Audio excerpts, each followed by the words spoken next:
Bom dia a todos. Gostaria de saudar o Tribunal de Contas e o Ministério Público de Contas do Piauí, na pessoa da procuradora Raíssa Rezende, que organizou de forma detalhada, e eu senti a mão feminina nisso aí, que eu sei que é difícil de organizar, e como está bom de tudo, o local, o início, a abertura, a palestra de abertura, foi uma sensação e acredito que vai ser espetacular daqui até o final. Parabenizar também a OAB pela estrutura que tem aqui e que ofereceu para que o congresso pudesse ser realizado. Saudar todos os palestrantes, professores, alunos, servidores, conselheiros, procuradores de contas, procuradores do Ministério Público estadual ou federal, os juízes aqui presentes, agradecer a presença, que eu sei que está aqui 8h45 para ouvir uma palestra sobre monitoramento, é danado, né? Eu vou procurar ser breve, tá? Mesmo porque as palestras na frente vão ser bem interessantes. Eu mesmo dizia ontem que eu só ia acordar para ouvir a palestra do Luciano Ferraz, que é logo depois da minha, né? Mas a gente tem uma missão aqui, e a missão é de investigar a conta de vocês. Eu ia pedir para quebrar um pouquinho, vai ser mostrar justamente essa experiência do Tribunal de Contas de Pernambuco no monitoramento dos julgamentos de desconto do prefeito realizado pelas câmaras de vereadores. Então, logo de início, para ficar claro, para delimitar esse tema, a gente vai ver o seguinte: que julgamento é esse? É o julgamento do prefeito como ordenador de despesa, ou é o ato de gestão, ou é o julgamento do prefeito como chefe do executivo, que são os atos de governo? São essas contas de governo, são as políticas públicas que os prefeitos têm que dar conta. Ou seja, o que é que entra nisso aí? Entra os limites de gastos funcionais com saúde, com educação, o limite de gasto com pessoal, se ele cuidou da previdência direitinho, se não cuidou, se fez esse concurso público ou não. E esse julgamento, o Tribunal de Contas, ele emite um juízo de valor através de um parecer prévio. A gente separa hoje lá no Tribunal de Contas de Pernambuco as contas de gestão, que é do ordenador de despesa, é aquele que assina o cheque, que autoriza o pagamento, das contas do chefe do executivo como ato de governo, políticas públicas. Então, é essa conta de ato de governo, onde o Tribunal de Contas só emite um parecer prévio, orientando as câmaras para ou rejeitar ou aprovar, e dizendo por que aprovou e por que sugere que aprove e por que sugere que rejeita, mas quem julga realmente são as câmaras de vereadores. Tá? E para a Justiça Eleitoral, para efeito de ficha limpa, o que vale é esse julgamento da Câmara. Bom, como assim monitorar? Monitorar seria o Tribunal de Contas verificar se ele está sendo, se aquele parecer prévio dele está sendo acompanhado ou não. E se está sendo acompanhado ou não, por quê? Qual o fundamento disso aí? Se está sendo respeitado todos os princípios constitucionais. Bom, quantos tribunais de contas fazem algum tipo de acompanhamento no país? Alguém sabe responder essa pergunta? É ruim, a gente tem pouco tempo, não vai dar para a gente interagir tanto. Então eu peço até uma... São 3. Só 3 tribunais de contas no país se preocupam em saber se o que ele está fazendo está sendo acompanhado e indo para a Justiça Eleitoral ou não. Só 3. Bom, vamos seguir. Que experiência é essa? Foi um projeto que surgiu e foi alçado ao nome de projeto estratégico. O que é isso? Era um dos 5, foram 5, né? Foram 5 projetos no Tribunal de Contas que eram monitorados e cuidados diretamente, tratados diretamente pela presidente do tribunal. Então, passou a ser algo que ela encampou e quem participava desse projeto respondia diretamente. Demorou-se mais ou menos uns 6 meses a 1 ano para a gente estudando essa matéria toda, discutindo com a sociedade, com todo mundo. Bom, como é que nasceu esse projeto estratégico de verificar o monitoramento? Nasceu assim, do jeito que vocês estão vendo aqui, a gente indo até as câmaras. Pernambuco, quem conhece o mapa de Pernambuco, é uma língua assim, né? Então a gente foi do litoral até o final da língua, lá perto da Bahia, Petrolina, que faz fronteira com a Bahia ali. Fomos em vários municípios e fomos conversar com os vereadores. Nasceu de uma pesquisadora da FGV, que o Ministério Público estava dando apoio, prestando apoio operacional. Aí o que acontecia? Um membro do Ministério Público, que por acaso aí foi eu, a gente ia de sombra, ela fazia entrevistas anônimas com os vereadores. Qual era o objetivo dela? Saber, na prática, como é que era feito esse julgamento. O que se levava em conta no julgamento das contas do prefeito, quando eles estavam fazendo. Bom, aí isso aí surgiram algumas questões. Está aí o auxílio dos meus pensadores. A primeira questão aí: será que o parecer do TCE está sendo aprovado? Aí essa pergunta segunda aí, e essa aqui foi justamente a pesquisadora, né, que a gente deu apoio, ela perguntava: será que os 2/3 são a única exigência para afastar o parecer prévio do Tribunal de Contas? Porque isso aí está na Constituição, dizendo que o parecer prévio do Tribunal de Contas, pela rejeição ou pela aprovação, só pode ser afastado com um quórum especial de 2/3. Mas será que essa é a única exigência? Bom, o que é que a gente descobriu nessas andanças aí pelo interior do Estado? Descobriu um completo desconhecimento do parecer prévio. Antes disso, não, eu nunca li, nunca leram para mim, ou muitos deles liam o parecer prévio e não entendiam o parecer prévio. E isso é obrigação do Tribunal de Contas, porque está na lei que a gente precisa fazer um julgamento simplificado, que todo mundo entenda. Transparência é isso, né? É traduzir isso aí, porque o vereador é um representante do povo, não tem que ser formado de direito nem nada. Bom, descobriu que eles desconheciam as irregularidades. Isso é chocante. Ele desconhecia o que o prefeito tinha feito errado. Nem sabia, julgava sem saber. Desse jeito aí. Porque quando está anônimo ali, eles abriam o jogo mesmo. Eu estava ali de sombra, o cara falava tudo mesmo. Ó, outra que deixou a gente de queixo caído: faltava oportunidade de defesa. Muitos dos vereadores diziam: não, ele já se defendeu no TCE. A gente vai tratar disso mais na frente. Não precisa se defender aqui na Câmara, não. Bom, faltava qualquer tipo de debate. Era muito raro você ver que no julgamento, nas atas de julgamento, alguém debatendo: não, essa irregularidade é sanável, é insanável, tal. Não tinha isso. E muitos deles a gente pedia os documentos, né, quando acabava, a gente pedia a ata e ver o parecer da comissão parlamentar, que a Constituição diz que tem que ter um parecer da comissão parlamentar lá, e não tinha. O critério de votação, alguém adivinha qual era? Era técnico? Era um critério jurídico? Não era um critério apenas político. Não, esse cara é da oposição, ele é amigo da gente, o cara nunca fez nada. Eles abriram o jogo. Não, o cara nunca me fez mal, ele é do meu partido, eu vou votar contra ele. Vou nada.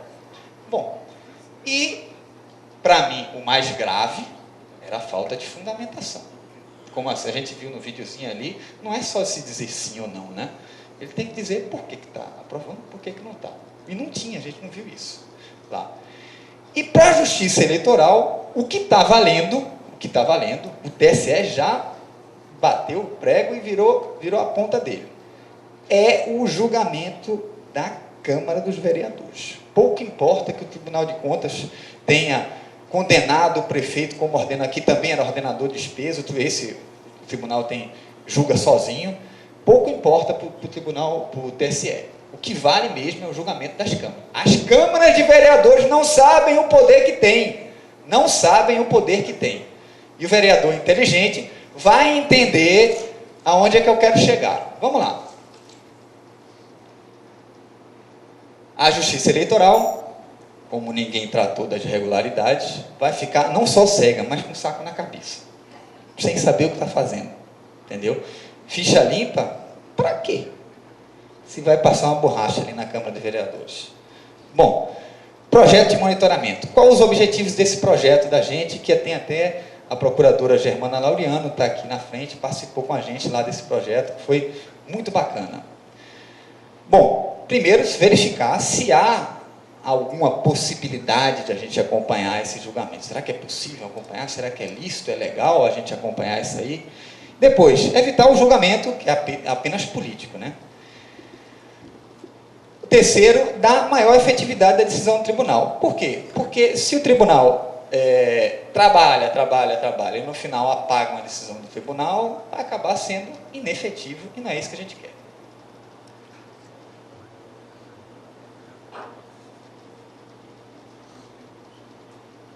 Bem, aí a gente voltou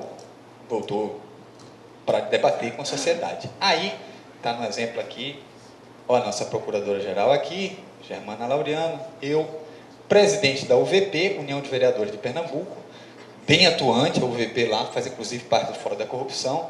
Esse aqui é o presidente da União Municipal dos Prefeitos, tá, de Pernambuco. Então fomos debater, aqui o assessor jurídico dele, a gente foi debater lá o que a gente podia fazer, como é que a gente ia fazer. Bom, quais foram as atividades envolvidas nesse projeto? Primeiro, a gente fez um levantamento externo para descobrir quem é que está fazendo e como estava fazendo. Foi aí que eu descobri que só 3 fazia. Pernambuco, Minas Gerais e acho que Rio Grande do Sul, né? Estava fazendo alguma coisa. Eu não me lembro, mas algum do Sul estava também acompanhando. Tudo de forma precária, inicial, né? Quem estava mais à frente era Minas Gerais, que estava até desenvolvendo um sistema de informática para isso.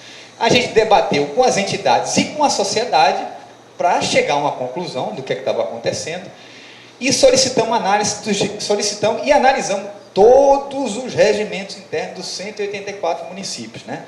É interessante, eu estava conversando aqui antes da palestra com Leandro e com Tiago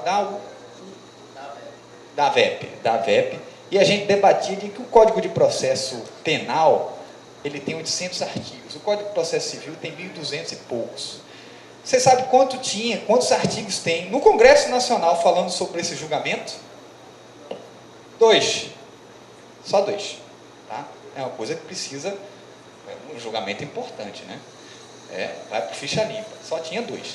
Bom, a gente analisou todos e elaborou aí, a título de sugestão, um fluxograma, um modelo de resolução que o tribunal podia usar para pedir informação e como essa informação deveria vir e quem iria cuidar disso dentro do tribunal.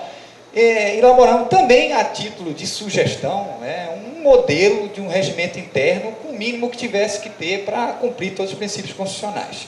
Bem, aí outro nosso filósofo aí, prestes a tomar seu banho de ofurô, para me ajudar, perguntou: será que o Tribunal de Contas tem competência para monitorar? Será que ele tem legitimidade para monitorar? Ou isso aí é uma interferência indevida no Poder Legislativo? Bom, a gente pensou com a ajuda de outros filósofos e viu algumas justificativas. Primeira delas, há dinheiro público envolvido. Porque o orçamento público que vai para a Câmara dos Vereadores, você tem que pensar que ele vai para as atividades principais, que são 2. Uma é legislar e outra é exercer o controle externo. E o coroamento desse controle externo, o que é? É o julgamento das contas do prefeito. É o povo julgando como foi gasto o dinheiro que o Poder Executivo estava com ele. O povo através dos seus representantes, que são os vereadores. Bem, tá bom. Legislar, o Tribunal de Contas não tem nada que ver com isso, mas controle externo a gente tem. Olha aí, ó. Como parceiro técnico desse controle externo, é ele que orienta o Legislativo. Sobre o quê? Sobre a legalidade de todo esse processo de julgamento. Aí vem aquelas questões, será que é só os 2/3? Bom, tem também, bem lembrado pela doutora Germana, que existe a teoria dos poderes implícitos. Que teoria é essa? É que toda missão, quando é dada uma missão constitucional, é dado também o poder para buscar a efetivação dessa missão. Então, se é dado ao Tribunal de Contas o poder de fazer um parecer prévio, e esse parecer prévio só pode ser afastado com o Código 2/3, tem que dar o poder também ao Tribunal de Contas para verificar se está sendo cumprido esses 2/3 ou se está sendo afastado ilegalmente. Então, na minha opinião, o Tribunal de Contas tem sim legitimidade para monitorar e para buscar isso aí. E vai ser bom para todo mundo no final, vai ser bom para a sociedade e vai ser bom para a Câmara dos Vereadores, que vai ter um processo menos questionável judicialmente. Bom, natureza do julgamento. Esse julgamento que a gente está falando aí, ele é um julgamento apenas técnico? Ele é um julgamento apenas político? Acredito que não. O julgamento político, apenas político, é aquele do impeachment lá, que está previsto como crime de responsabilidade, que aí sim é só o parlamento vendo se o chefe do executivo tem condições políticas de continuar no poder ou não. Esse não. Esse é um procedimento administrativo interno, é uma coisa interna corpus ali, que só o legislativo, bem? Só o legislativo pode? Não sei não. Agora, que é um processo previsto na Constituição, isso eu tenho certeza. Certeza. O que é que diz o STF? Essa aí eu falei tanto, discuti tanto isso em casa, que até minha filha de 8 meses sabe responder essa daí. É muito simples. Na verdade, é um julgamento. Ela não falou isso, mas ela pensou, de tanto que eu falei. É um julgamento, primeiro é um julgamento, isso é importante já, é um julgamento, e é um processo constitucional político e administrativo, que participa a TCE e participa os vereadores. Não é simplesmente uma votação para escolher um presidente da Câmara, um diretor de mesa, alguma coisa desse tipo. Bom, isso tem suas consequências. Tem sim. Vai atrair, como ele está na Constituição, ele atrai várias normas da Constituição. Você sabe que a Constituição é uma coxa de retalho, que ela vai puxando uma coisa de um lado, puxando uma coisa do outro para formatar. Então aí, como é julgamento, ele vai atrair algumas normas constitucionais relativas ao Poder Judiciário. A gente vai ver quais são delas. Primeiro, direito de defesa, que está no artigo 5º, lá no comecinho, garantias fundamentais. Depois, a motivação adequada, está na parte do Poder Judiciário lá, bem claro. E outro princípio da publicidade, é um princípio que está na moda, está pegando, é a lei de transparência, é a lei de acesso à informação. 18 minutos, tá bom ainda. Bom, vou falar um pouquinho sobre notificação para a defesa. Direito à defesa, está lá no artigo 5º, tá? E, opa, passei muito rápido aí, deixa eu voltar aqui tudinho.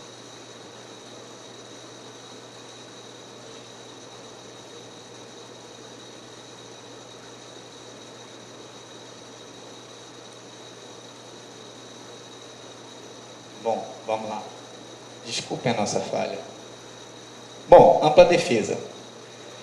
Tem muito vereador, eu conversava aqui no início com o Thiago, e eu falava que o vereador acha que não tem que dar direito à defesa, não. O cara já se defendeu lá no TCE, vai fazer direito à defesa aqui para quê, rapaz? Mas olha, não são 2 processos, não são 2 julgamentos, um é um parecer prévio lá do tribunal. E o outro julgamento, que é o da Câmara. Então, 2 processos, 2 julgamentos, 2 defesas. E ai dele se não fizer isso. Porque o prefeito que é malandro, que é esperto, ele não vai reclamar, não. Ele vai esperar até no último momento, vai pegar um estagiário, um advogado de porta de cadeia, vai lá na justiça e vai anular. Na última hora. Aí vai sair ficha limpa. Não adianta nada o trabalho dele, não adianta nada até o vereador acompanhar a rejeição do Tribunal de Contas, dizendo que é isso mesmo, usando o parecer prévio como fundamento e tal, que vai cair do mesmo jeito. O trabalho vai por água abaixo. Então, é muito importante que se leve em conta isso aqui. Processo sem defesa é processo nulo.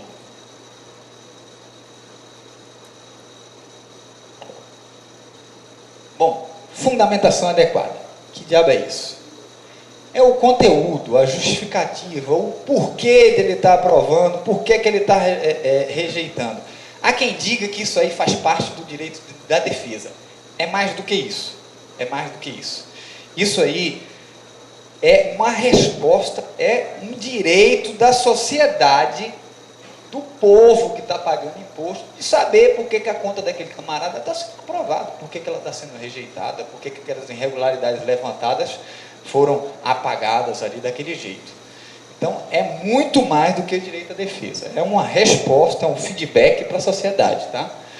E ele pode utilizar o parecer prévio do Tribunal de Contas como fundamento? Pode sim.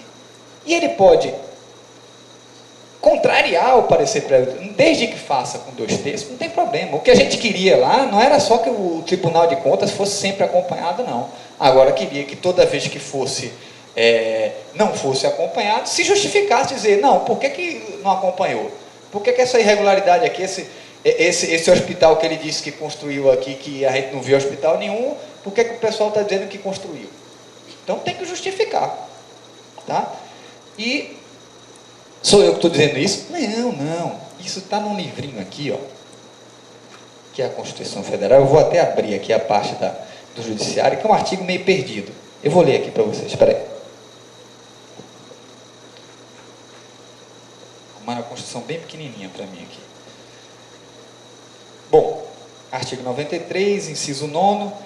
Todo julgamento dos órgãos do Poder Judiciário serão públicos e fundamentado todas as suas decisões sob pena de nulidade. Aí você diz, isso aqui é para inglês ver.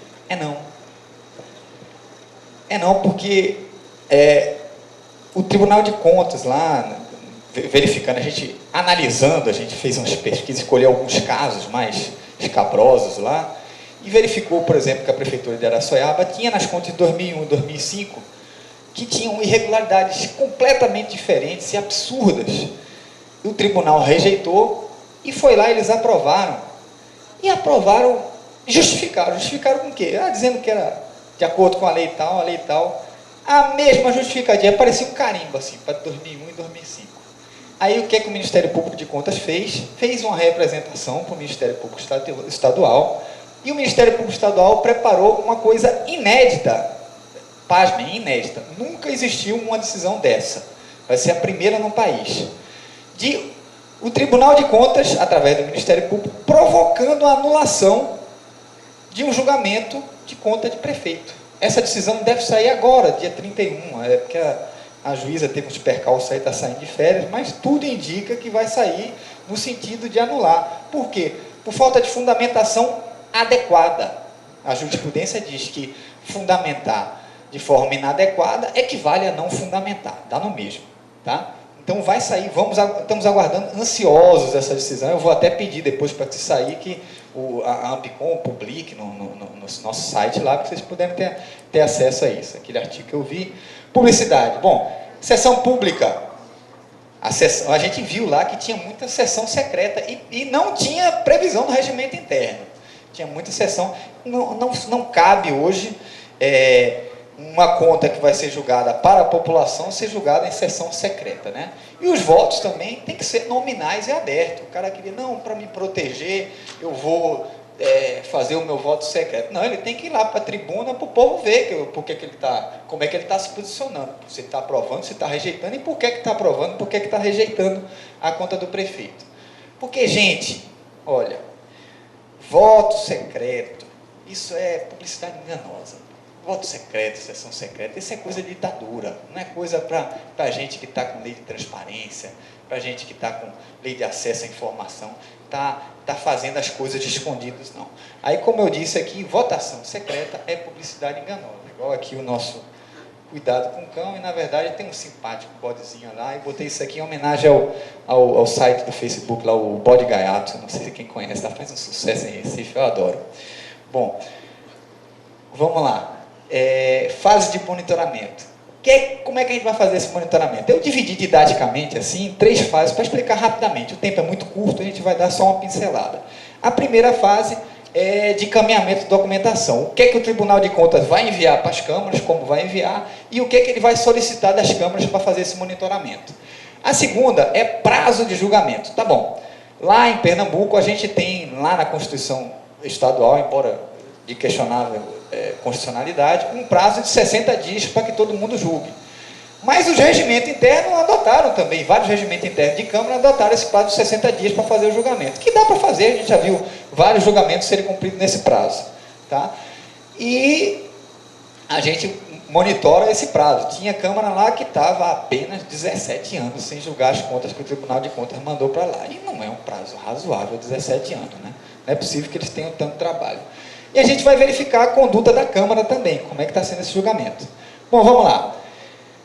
O encaminhamento da documentação. O que importa aí é o Tribunal de Contas enviar a prestação de contas fisicamente para a Câmara, né? E isso tem uma razão de ser, porque às vezes a gente envia lá e já está julgada, mas 2 anos depois o cara entra com pedido de rescisão. O que é que a gente vai fazer? Vai buscar as contas de volta? Não vai. Então isso tem que ser debatido também, tá?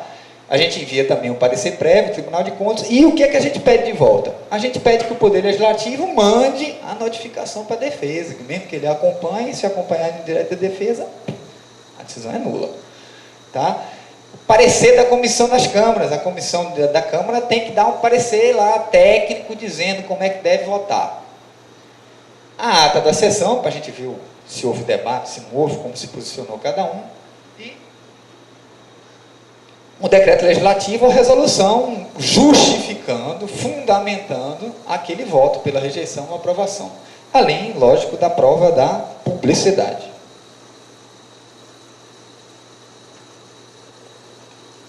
Bem, monitoramento do prazo, e foi uma coisa que deu muita polêmica. Às vezes lá o conselheiro fala, pô, mas monitorar prazo e tal. Não é bem assim, não é forçar, obrigar, dar multa e punição nisso aí.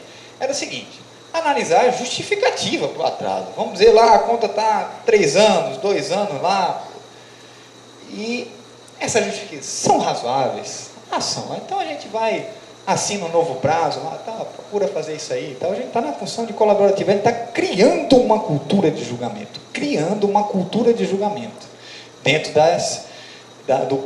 do poder legislativo.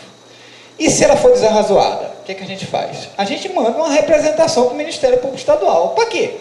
Para saber se aquilo ali é improbidade por omissão, se houve prevaricação daquele presidente de Câmara que simplesmente não botou na pauta para julgamento ou obstacularizou alguma coisa de lá.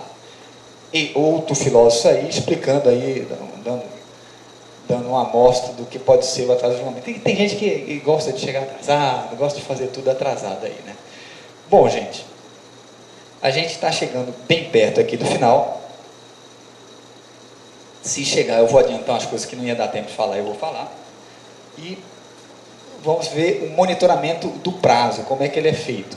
Bom, essa atividade, a gente pensa, mas quem faria esse monitoramento desse prazo?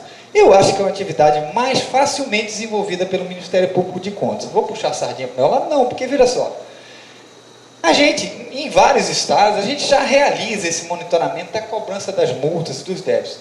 Estou mentindo? Não, acho que começou no Rio Grande do Sul, com o nosso, hoje, conselheiro César Miola, mas no Tribunal de Contas de Pernambuco a gente já faz isso, já monitora, cuida, e dá um trabalho danado, muita gente não sabe que a gente faz isso. E nós do Ministério Público de Contas já temos as competências para tomar a medida necessária. A gente pode pedir informação para eles, solicitar informação, e a gente pode fazer a representação tanto interna para o tribunal para dizer, olha, o presidente da Câmara está descumprindo o seu dever de realizar o controle externo, que pode afetar o julgamento de suas contas, ou essas representações externas para que ele tome uma ação de improbidade aí nas costas, aí, uma prevaricação, aí que ele vai ver se para manter o prefeito elegível, ele vai arriscar a elegibilidade dele, né? Vai ser uma decisão bem pessoal do presidente de uma Câmara.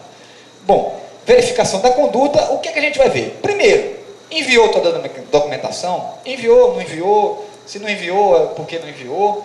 E se teve aderência aos princípios constitucionais. Aquela pergunta que a pesquisadora fazia no começo, será que é só esses 2 terços? Não, não é só não. Ele tem que também cumprir todos os princípios constitucionais, dar a ampla defesa, dar o contraditório, ele precisa dar uma motivação adequada, dar uma publicidade que não seja uma publicidade enganosa, celeridade processual e devido processo legal. Bom, por que o MPC novamente? O que é que o MPC tem que ver com isso? Essa análise é uma análise essencialmente jurídica. E aparecem casos espetaculares. Por exemplo, eu comentava aqui com o pessoal antes da palestra, que teve um caso interessante que a gente mandou lá, eu disse, olha, você está aí há 5 anos sem julgar as contas, tal, o que que houve? Aí o cara mandou, de boa fé, o cara mandou justificativa, disse, olha, a gente não pode julgar essas contas porque o prefeito morreu. Morreu o prefeito, eu vou julgar um morto, estou louco. Não dá não. Aí E aí a gente começou a pensar, aí o pernambucano fala, eita rapaz, não é que esse cara pode ter razão? Mas não é bem assim. Aí a gente ficou pensando e disse assim, peraí, o que vai julgar é o caráter do camarada, é a personalidade do prefeito, que realmente a personalidade jurídica se encerra com a morte, né? Quem é estudante de direito sabe disso. Ou seria um julgamento dos atos de governo, das políticas públicas desenvolvidas por aquela gestão.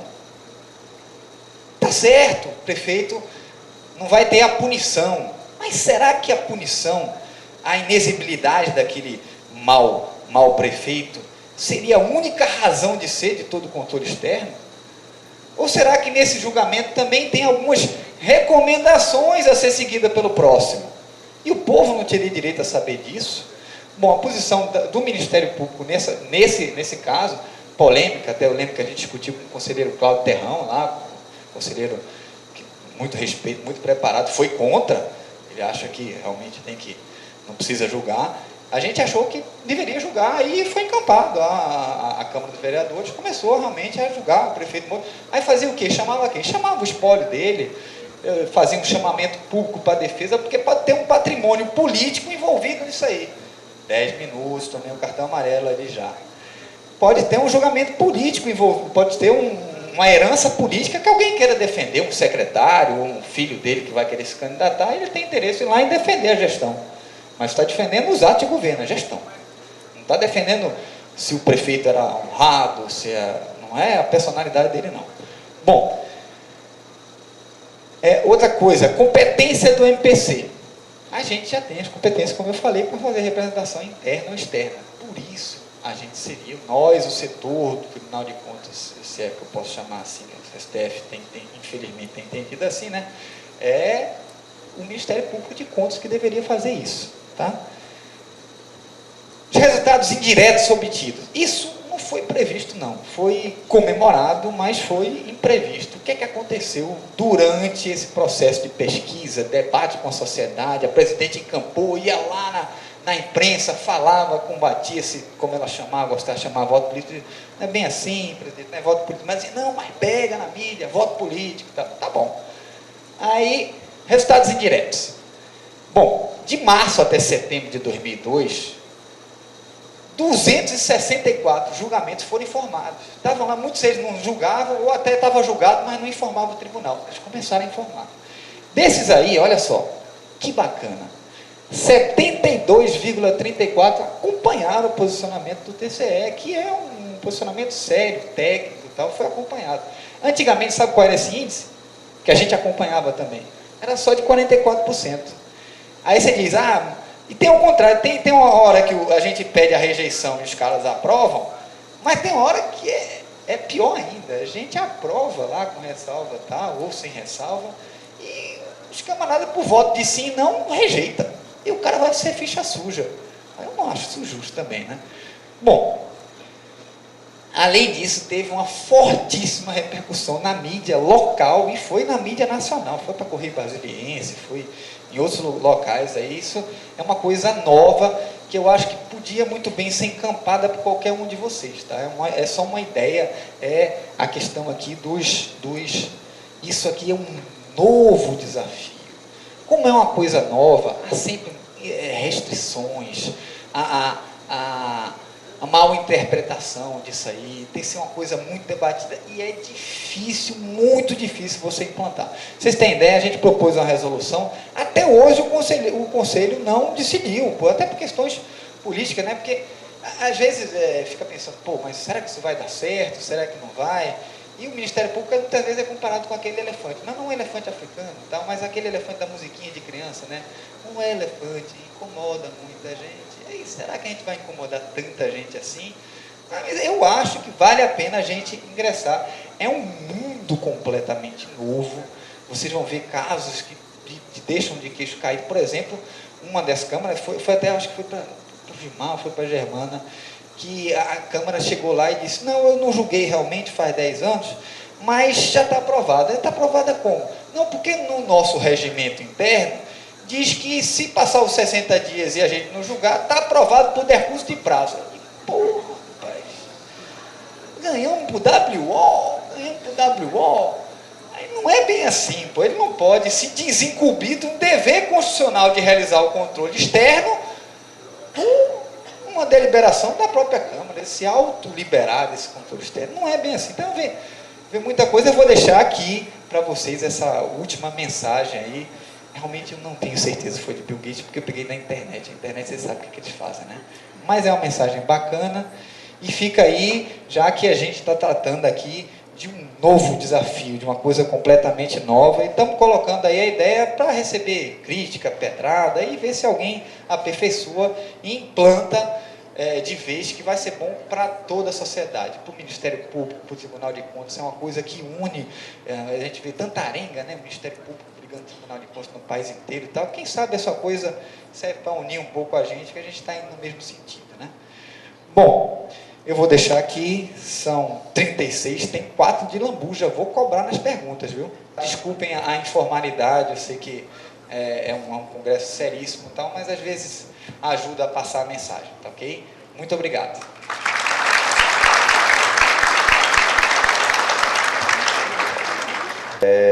Pela belíssima exposição de um tema prático, tanto na qualidade do conteúdo, como também na forma de exposição, em que um grande desafio dos expositores e palestrantes é exatamente conseguir prender a atenção de uma plateia tão seleta. Aproveitou, Gustavo, e passar o certificado.